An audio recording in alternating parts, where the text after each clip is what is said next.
Margaret Donovan has been a patient at Montefiore Medical Center for over a month. She is still too sick to go home, and yet not sick enough to be here. But she is, at a cost of about $400 a day. Hello, I'm Fred Noriega.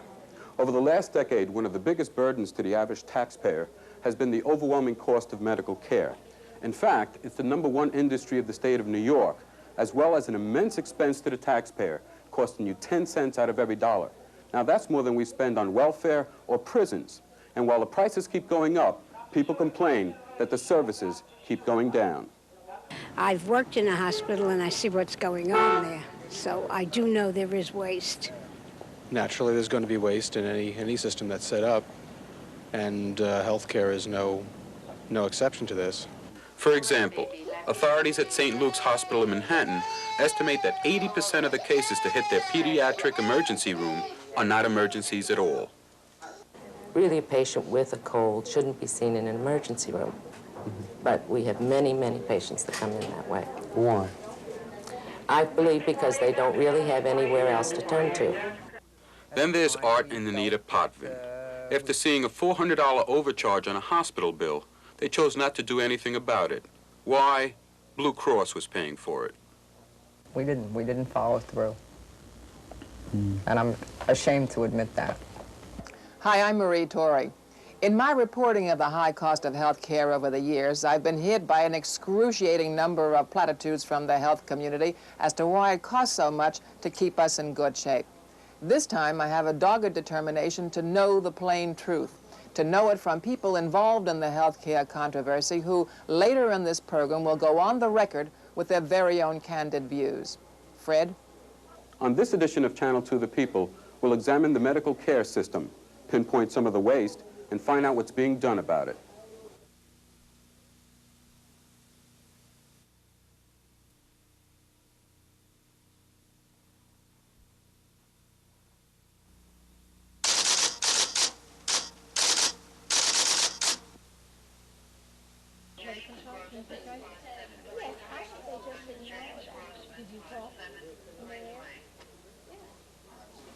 Our first example of medical waste focuses on Margaret Donovan. She is too sick to go home, but she's not sick enough to stay at Montefiore Hospital here in the Bronx. She must spend her days waiting and hoping for a nursing home to admit her, and that's the problem. There just aren't enough nursing home beds to go around. We have at any one time about 30 patients waiting for nursing home placement in this hospital alone, and the problem is similar throughout the city. Cheryl Blamey is a medical social worker trying to get Miss Donovan into a home. And every day she doesn't, it costs you and me, the taxpayer. It costs approximately over $400 a day to keep somebody in the hospital, whereas in a nursing home, they could be cared for approximately $80 a day. I told them, I said, I can't pay for this. I haven't got the money. I just live on Social Security. And now the Medicare, they cut me out of it because my policy was up. Yeah. She worries not only about the cost, but about being alone, and that she has nowhere to go. I worked all my life as a taxpayer, and for this to happen to me,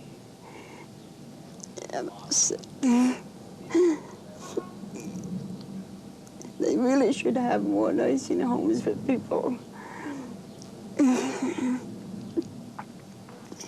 There's not enough of them, and the ones that are so crowded, they had such a waiting list on them that you couldn't go in.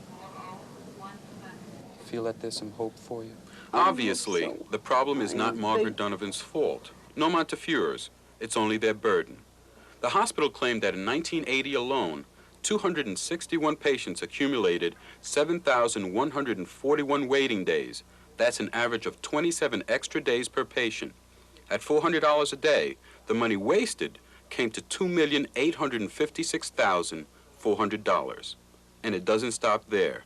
Because of the logjam of patients, 650 people were denied admission due to lack of space. Gerald Baylor, the Director of Social Services at Montefiore, elaborates. The occupancy rate in nursing homes is close to 100%. The occupancy rate in a hospital like this is 96, 97%. And the result is that when patients are backed up in the hospital, as they are here at Montefiore, we end up having to see patients in the emergency room who've had heart attacks and other kinds of severe accidents who can't be admitted to the hospital because of the fact that no bed is available. And Baylor says the problem could be costing the New York City hospital system as much as $250 million a year. The solution seems simple: build more nursing homes, but that isn't happening. We're poor planners in the United States. We don't do a good job of that. And the result is that you end up with hospitals, patients, and staffs all caught in the middle of this thing. And so Margaret Donovan must wait and worry and hope that things will work out. Until they do, it's costing the taxpayer $400 a day.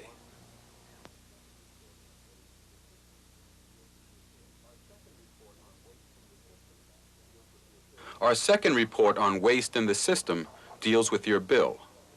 The last time you received a bill from your doctor or hospital, did you check it over? Was it accurate? Did you receive all of the services that you were charged for? Because if you're not careful, even an honest mistake in the billing system will cost you. And no one knows that better than Arthur and Anita Potvin. In late July 1980, Art Potvin was admitted to University Hospital for surgery. 5 days later, he was released. All had gone well until he received the bill, containing over 75 different charges, ranging from $1.20 for non-allergic tape to $843 for the operating room. The total charge, $5,443.65. It was a surprise, to say the least. A surprise, a shock. I thought I was going to have a heart attack. Did the bill itself shock you? Yes. How? The amount, and then when we started studying, we found they had me on there for a myelogram, which I never received. Sure enough, item 48, 1 myelogram, cost $412.90.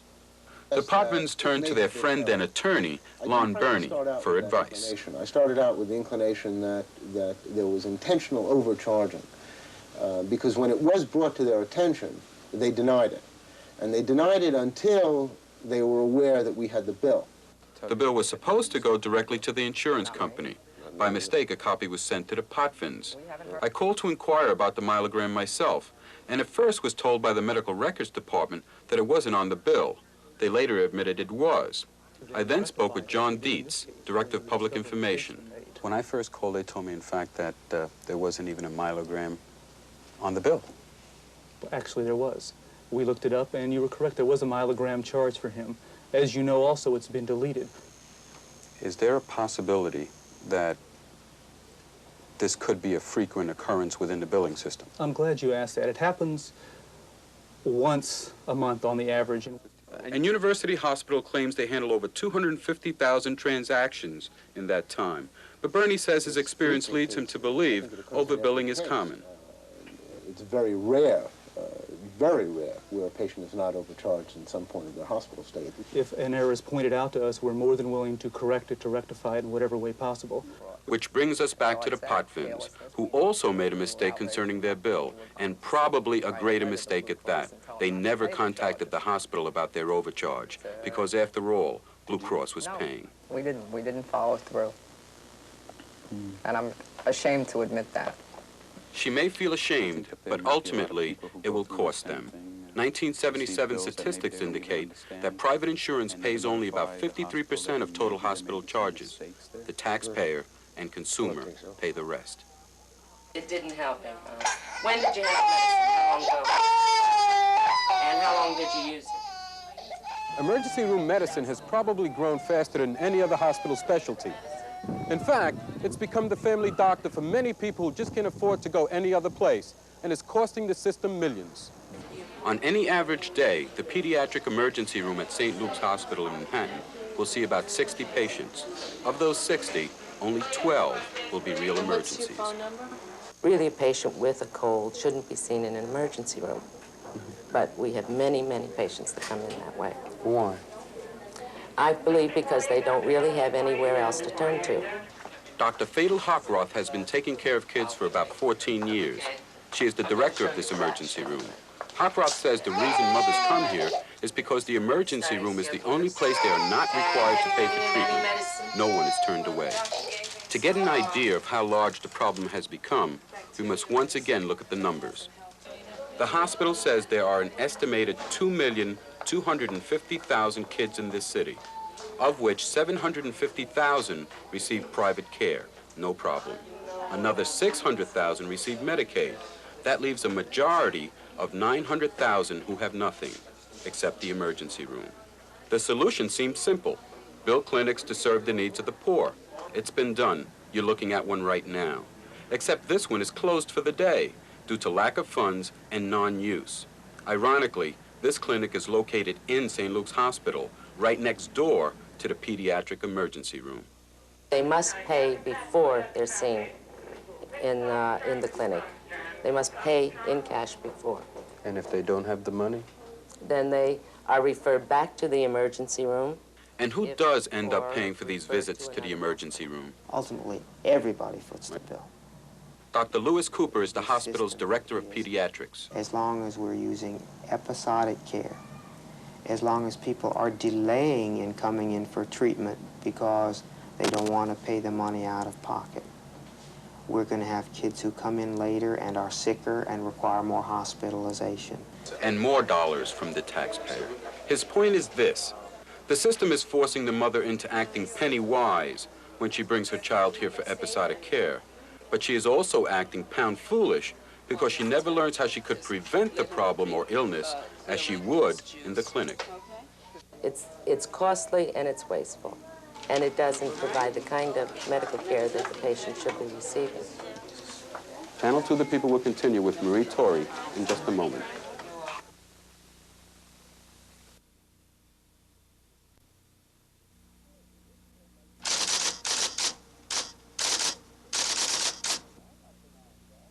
Sure, physicians are making money. I'm not denying that. There's nothing wrong with making money. I mean, this is the American system. We're still living under capitalism. And under capitalism, you're entitled to make money. A physician tells it like it is.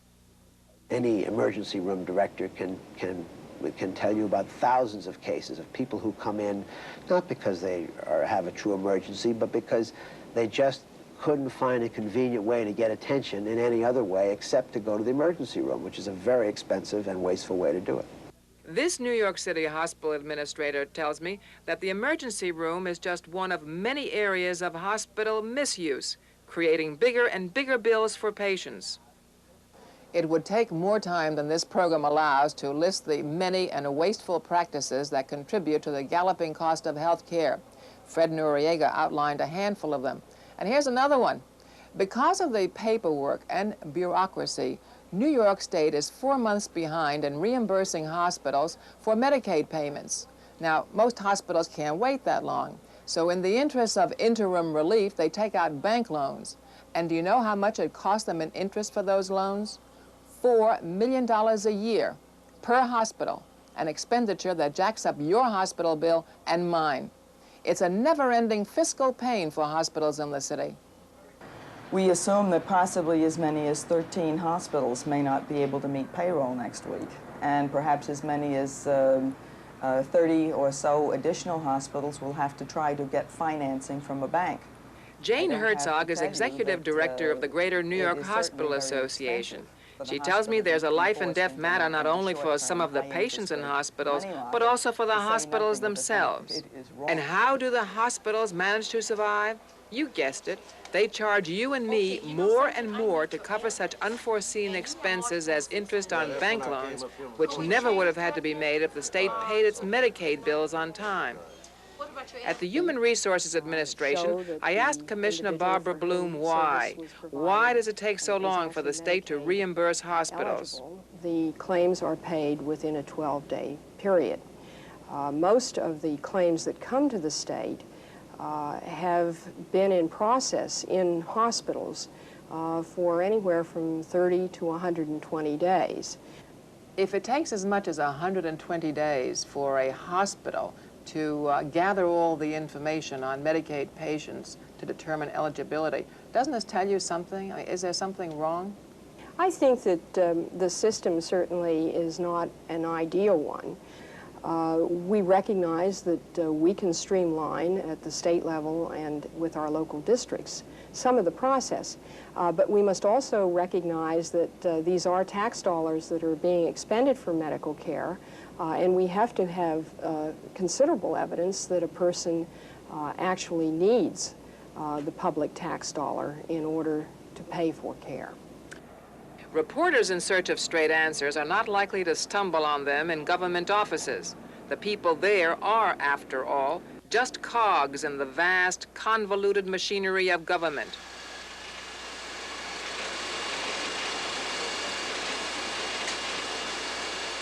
You get the picture here at Bradford, which is the official fiscal agent for the state and where some of the machines produce as many as 2,000 lines a minute.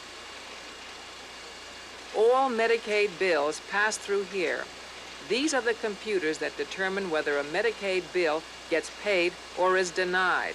It is just one of the steps in the Medicaid payment process required by the state and federal governments.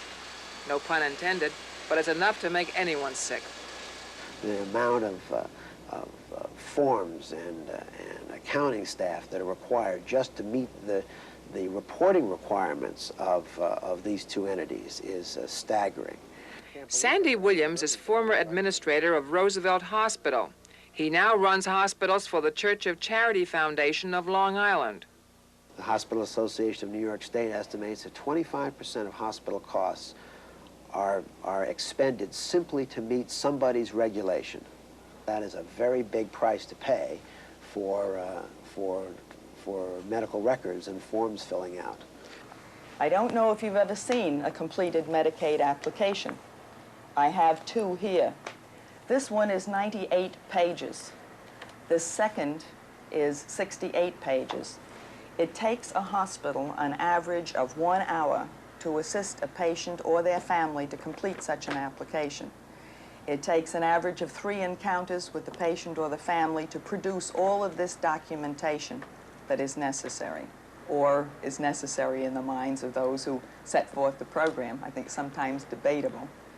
But in the final analysis, it costs the hospital about $250 for every patient they assist through this process. That seems to me to be trying to kill a mouse with an elephant gun. Do you worry about it? Yeah, I certainly do.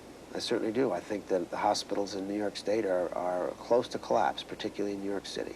I think that the manager of these hospitals is spending nearly all of its time worrying about how to finance on a day-to-day basis these institutions, and not nearly enough of its time on how to make the care more effective, better, less expensive, and so on.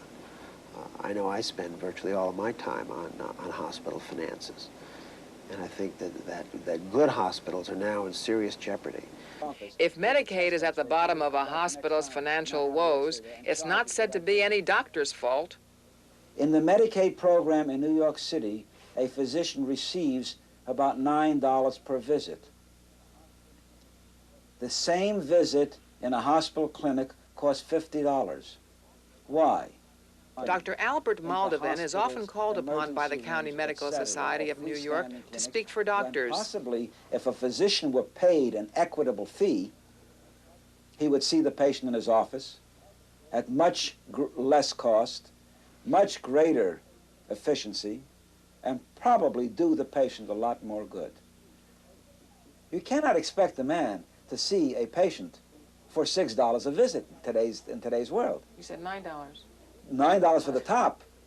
I'm going down, $6 is the GP visit. A return visit for a general practitioner is $6 a visit. From where you sit, Dr. Maldovan, where is the fat? Where is the waste in this whole area of health care?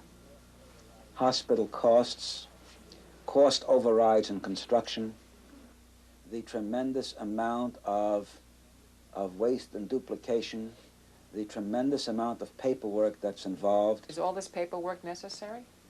I don't think it's necessary, but the government thinks it's necessary, and the government functions on a bureaucratic level.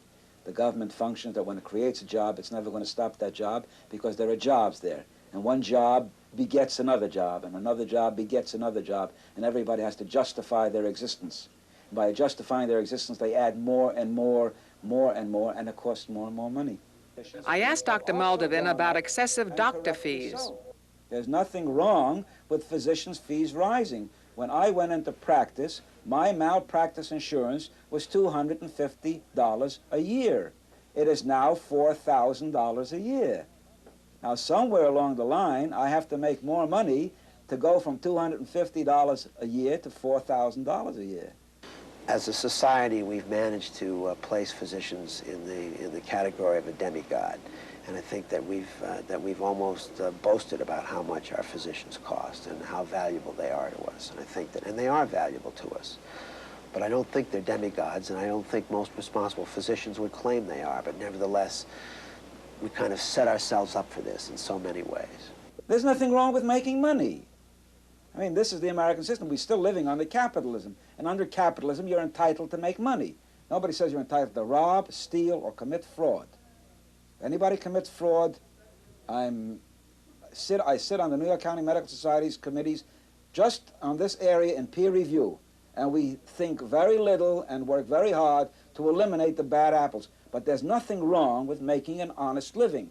And who's going to determine what's an honest living? Who's going to tell me that I have to make less than a dress manufacturer or some rookie in a baseball team? What determines what is right and equitable in our society? Supply and demand, and the willingness of people to pay.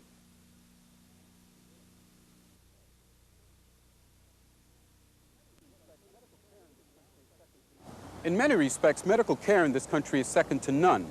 Yet we face the disturbing reality of some people having access to the finest care, while others have to settle for something that is less than adequate. And according to a presidential commission, medical science is not to blame. The system we've developed for delivering health care is. It's overpriced, inefficient, and wasteful.